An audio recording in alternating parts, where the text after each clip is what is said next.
This is a hard world to grow up in. This is, I think, maybe in the history of mankind, this might be the hardest time that kids have had to grow up in. Us parents have to realize that we're just teenagers and growing up. And we need a lot of attention and love and to build our lives. Even now, it's hard, like they finally realized that it was my depression that caused me to be anorexic. The depression that can lead to suicide, it's feeling that you don't belong anywhere, you're not worth anything, no one cares about you because you're not worth caring about. We've all got real problems, but can't always solve them. We need someone to listen, cause we all need some talking. Some try to ignore, but we've got to explore. We cannot hide it all away, let's do this together. Well, I'll talk to you, and you'll talk to me. We've got to reach out to set ourselves free. Degrassi Talks, coast to coast, we hear real stories from real people. Degrassi Talks, Degrassi listens. you're not alone, let's do this together. Degrassi Talks. I'm depressed. Now, how many times have we heard ourselves say that? And there's a lot to get depressed about. Parents, exams, the environment. I'm Pat Mastroianni. My Degrassi character, Joey, got depressed when he was dumped by his girlfriend, Caitlin. Now, most of us can just bounce back from a depression, but some of us take it really hard. We become sick, even suicidal. Suicide is a major cause of death for teenagers from 15 to 19.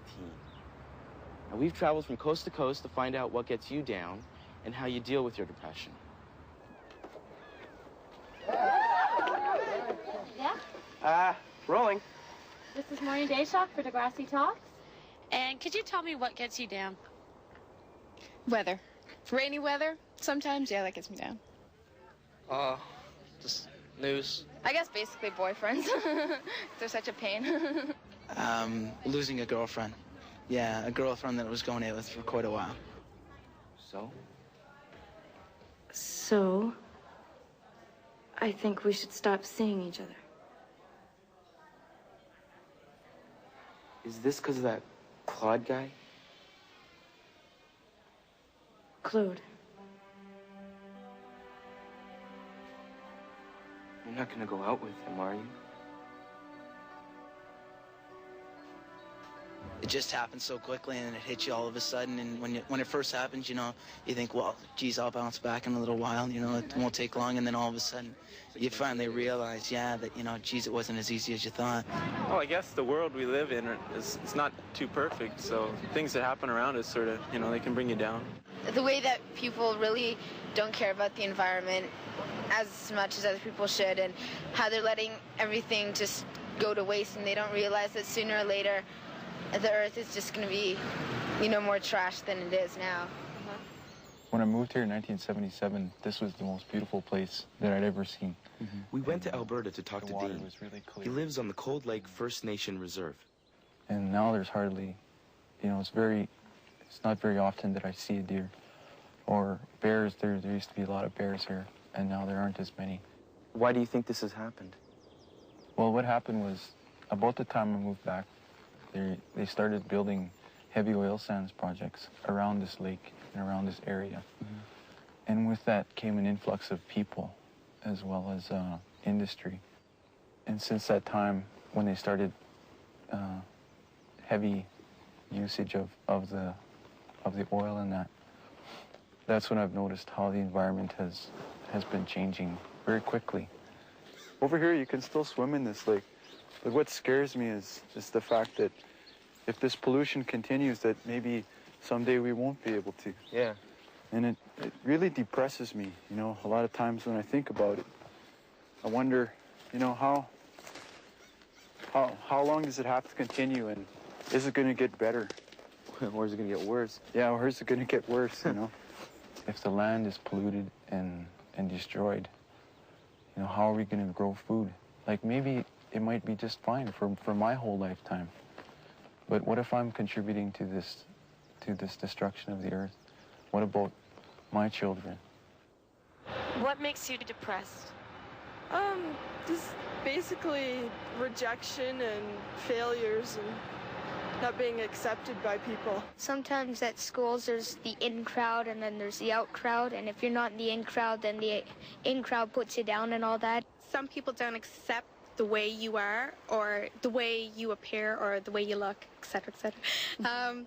And you start to feel like alone, down, feel like nobody likes you. You feel that people just can't accept you for who you are. They're judging the book by the cover. Well, it was really traumatic. I mean, here I was in school, you know, I was Chinese and some people held that against me, and I was gay and a lot of people held that against me, and I wasn't athletic, which was a thing to be, and people held that against me, and, you know, I was getting good marks in school, and I don't know why, but people hold that against you too. So it all came to a head, and all I had was a feeling that I didn't fit in anywhere, that I didn't really belong here at all.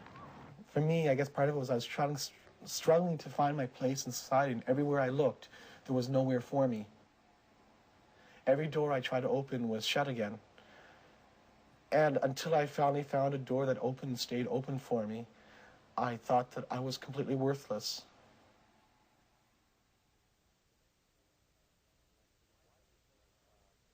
Why do you think a lot of teenagers have such a low self-esteem? Probably because people are always looking, you know, advertising and stuff, people, you know, saying, oh, this is the person to be, this is what you want to be this, you know, and people start accepting that as, you know, the standard. And when people aren't accepted as that or aren't that, then they start feeling depressed. Yeah, I used to buy a lot of Vogue magazines and fashion magazines, and I kind of idolized the models. Like, they had a lot of pictures of models in bathing suits, and I think, wow, I really idolized them, and that's what I wanted to look like, because they look so perfect. To become perfect, Linda began to starve herself. She's an anorexic. She suffers from low self-esteem. This is a really beautiful house. Thanks. The only thing is, everything has to be so perfect. No dust on the countertops, no feet on the sofa, and the carpets have to be vacuumed every day. I mean, I'd go to school and I'd have all those pressures, and then I'd come home and I'd have the pressure of keeping my parents happy. And I was like, I was trying to do so much, and it was just wearing me out. What kind of pressures were you subjected to? I just thought I wasn't, if I acted like me, I didn't think I was an interesting person. I thought if I act like me, I don't think anybody's gonna like it. Your parents tell you that you should, you know, be, you know, really smart in school, or the kids don't think you're cool enough, and you have all these conflicting ideas about what you're supposed to be, and you just can't be at all. What about your parents? Do you have a good relationship with your parents? It's okay. I can talk to them, but I don't know, I don't feel as close as I would want to be. It's just my mom and I now. We don't get along at all. At all. We don't speak. We're acquaintances basically right now, and it's really hard because you need the support from your parents to get through things. I used to stay in my room for hours and hours and just be alone with myself in Montreal. So I was really depressed, and I think I really needed to talk to my parents, but they weren't a talkative person because I always thought it didn't make sense. So I stopped talking to them. And I guess that's happened to a lot of teenagers. Their parents either put them down or tell them they're no good in a way that, not by speaking, but by showing. And I feel that that's not very good. It's okay, hon. It's okay. Where's her bib? In Red Deer, I visited Carol, Dawn, and their new baby. She's starting to eat my shirt here. Carol has been severely depressed since she was a little girl. She's eating. And in a sense, I wish my father would have said, I am pretty, you know, and I feel that, not my mom never said very much, but I feel that if a guy says it to me, it's a whole different feeling. And I think I need it from my father. What do you do when you get depressed? Sometimes talk to my parents, or talk to my girlfriend or whatever. Whoever will listen. I sit there. You just sit there? Why do you just sit there? Because I'm depressed. I just sit there. For how long do you just sit there? Oh, for, I don't know, days. There's a difference between feeling depressed for a few days and feeling depressed for long periods of time. If you feel depressed for more than 2 weeks, it could be serious. How long were you in the hospital for? I was in the hospital the first time I went in for 4 months. And those 4 months, they were just treating my eating and getting my weight up.